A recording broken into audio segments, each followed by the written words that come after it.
Let's make shrinky dinks with recycled plastic. This is a fun activity you can do with kids or drunks. In either situation, I recommend a sober adult use the scissors because the plastic can get a little sharp, but you really don't need much.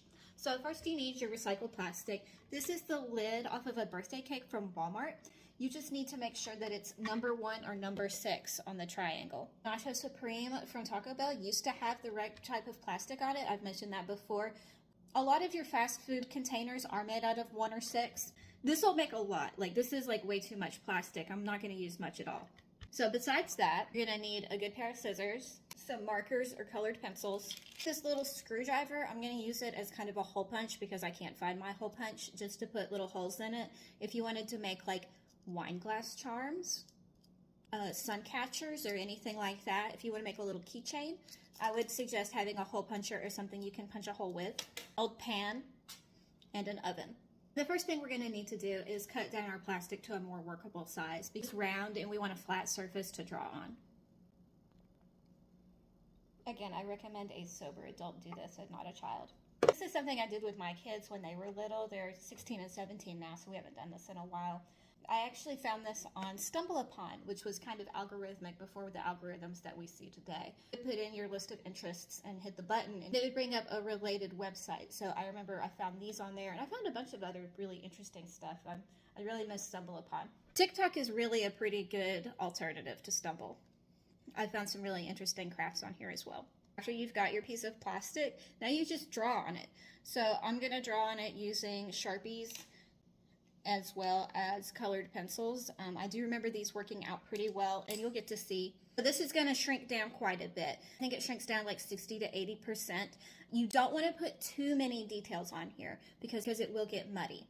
It's kind of like getting a really detailed tattoo and then losing a bunch of weight. If you're paying by the piece, that actually sounds like a good deal. But I'm going to draw on this and I'll be right back. So I went to my big shelf of reference books and I found this old bird guide, and I've picked one of the hummingbirds and just traced it onto my plastic and filled it in with some Sharpies. It's been a while since I've done this. I did try the colored pencils. I haven't done this in a while. I think to use the colored pencils you need to like scrape it with some sandpaper first, just to give it a little bit of like grit to hold on to. But here's my hummingbird.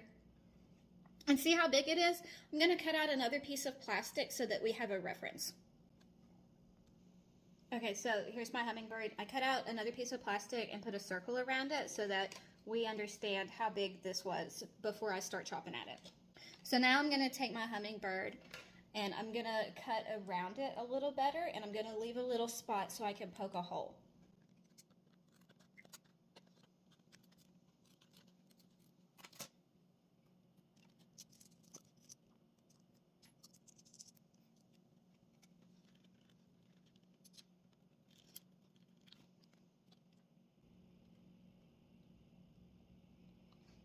I'm going to try to make it a little bit bigger because I know it's going to shrink.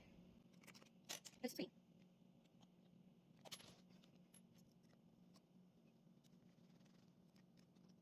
Okay, so this is good enough.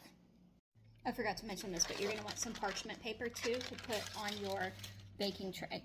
We're just going to put our parchment paper on our baking tray. It doesn't have to be full size. It just has to be bigger than your shrinky dink.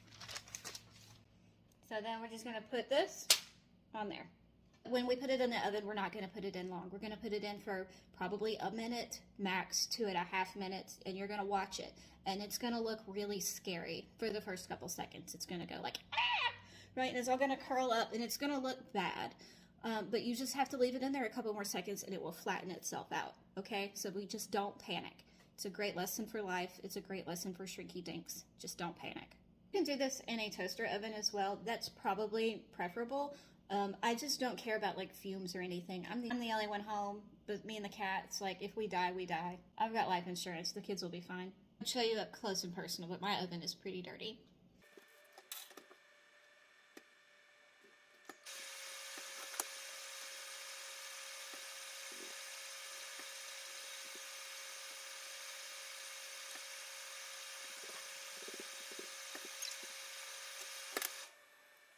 Okay, so this is what it looks like when I took it out of the oven. Obviously, I didn't make the hole big enough, but this is where we started, right? So as you can tell, it got quite a bit smaller.